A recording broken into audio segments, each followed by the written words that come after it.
Hi pension subscribers, and welcome back to the Cameron James Pension Transfer channel. My name is Dominic James Murray. I'm CEO and founder here at Cameron James with over 10 years experience in transferring pensions.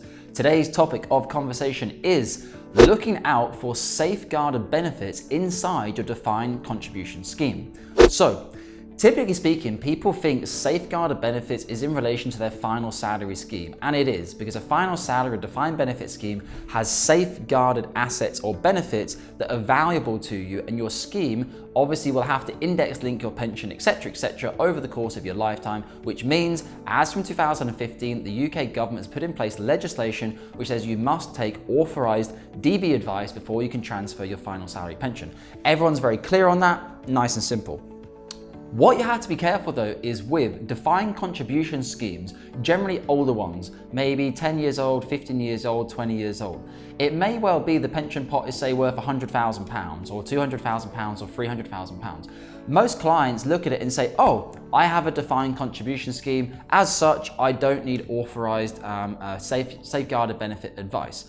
In most instances, that is true for defined contribution schemes. So for example, a SIP is a defined contribution scheme. You do not require authorized DB advice in order to transfer your SIP. However, many of these older schemes, companies such as Scottish Widows, Zurich, we had a couple last week, definitely Scottish Widows and Zurich. Effectively, the client had, on one of them, the client had a £37,000 pension pot, and the other one was a £60,000 pension pot. When the client sent the information to us, the client says, oh, I have one DB, that was a Capita. Again, a Capita, a very familiar trustee for dealing with DBs. That's worth 300 grand. I have these other small DCs, so they'll have to be separate reports. We received the information through from the client. Even says at the top of his transfer value from his defined contribution scheme that it is a defined contribution scheme. Again, slight differentiation. Defined benefit schemes or final salary schemes is called a cash equivalent transfer value. For defined contribution schemes, it's just called a transfer value. So anyway, client sent the paperwork through. Even when we send our letter of authority to the scheme in the UK asking for all the information, they send back all the information in a DC format. It's two very different things when you receive paperwork for DB and DC. DB is long-winded. Pages and pages and pages, sometimes a 30, 40, 60 page document with your cash equivalent transfer value stating a huge amount of information. For defined contribution schemes, it's sometimes much shorter. Could be 4, 5, 6 pages because there's not that much information for them to include. However, upon further investigation and going into more detail with these seeding schemes, the defined contribution schemes, we actually found that part of the benefits inside the defined contribution scheme were actually safeguarded and thus required a further DB report to be written. Luckily, the client was already in the process of having a DB report written, so we could add it into the DB report, which came at no extra cost based on that client where they were residing. However, it was pretty tricky because we wasted a lot of time. So you have to be really careful when you're dealing with your financial advisor.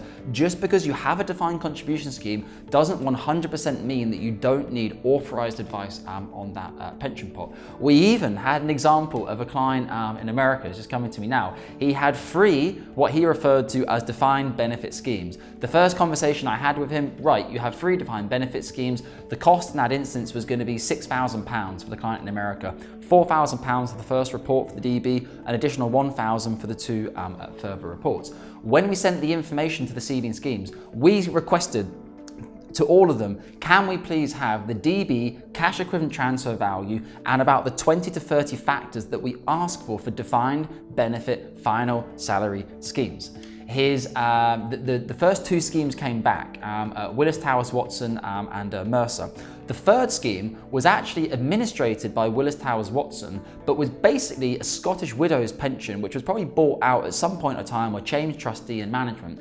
When we requested the information from Willis Towers Watson, the information came back stating that it was a defined contribution scheme, which is to our surprise, because we were like, well, hang on a minute, the client said it was a DB. We read through all the paperwork and there was no information which recognized that it needed safeguarded DB advice on an ongoing basis and that it had safeguarded assets above the value of £30,000.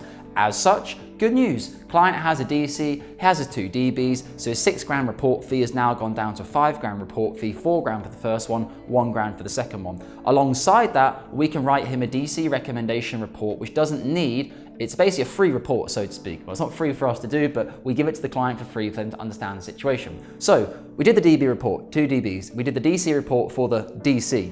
we sent them all off to iPension SIP, who was a SIP provider that we're working with for this client, for the iPensions USA SIP, because the client is a US resident. All the transfer paperwork went through. The two DBs came back and said, you've secured the CETV, thank you very much. We will now be doing our due diligence. Those pension pots actually got transferred to iPensions. The third, DC, we're thinking, hang on a minute, DCs are often happening quicker. What's happening here? They came back and said, oh, where's the financial advice declaration for the safeguarded benefits over £30,000?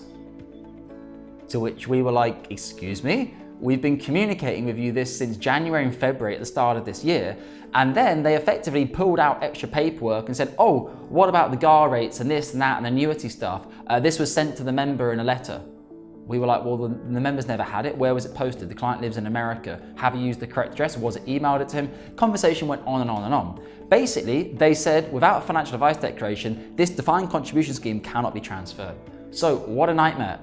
It's then taken us about another 6 weeks arguing between Scottish Widows and Willis Towers Watson, trying to find out where the fault was or what happened in that advice process where the information wasn't either clearly transparently displayed or wasn't displayed at all. Anyway, fortunately, the DB firm, the PTS firm we're working with agreed to add in the extra pension for another £1,000 and not start a whole new report, which technically they could do if they wanted to, of another £4,000. So just adding it on as £1,000.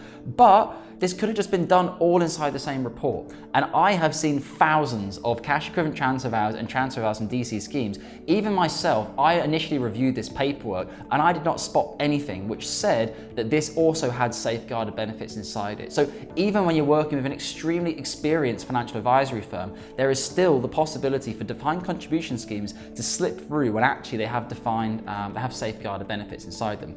As part of an update on our side, even though firms should be providing us with this information automatically, on our defined contribution email templates that go out of our letter authorities, we asked them in black and white to confirm, please confirm there are no safeguarded benefits over the value of £30,000 that would require an FCA DB report to be written. It's happened a couple of times over the past 12 months, which is why we've now implemented this new rule. Guys, that was a bit of a long video, longer than I expected. If you want to have a conversation about final salary, defined contributions, safeguarded benefits, anything like that, you can book in below via the description to talk to myself or one of our senior financial advisors. And as always, please like, subscribe, and comment to the channel to let us know we're doing a good job and to keep us growing. Guys, thank you for watching today. And as always, take care of your DBs, your DCs, your SIPs, your QROPs, whatever you're doing. Take care and stay safe. Thank you.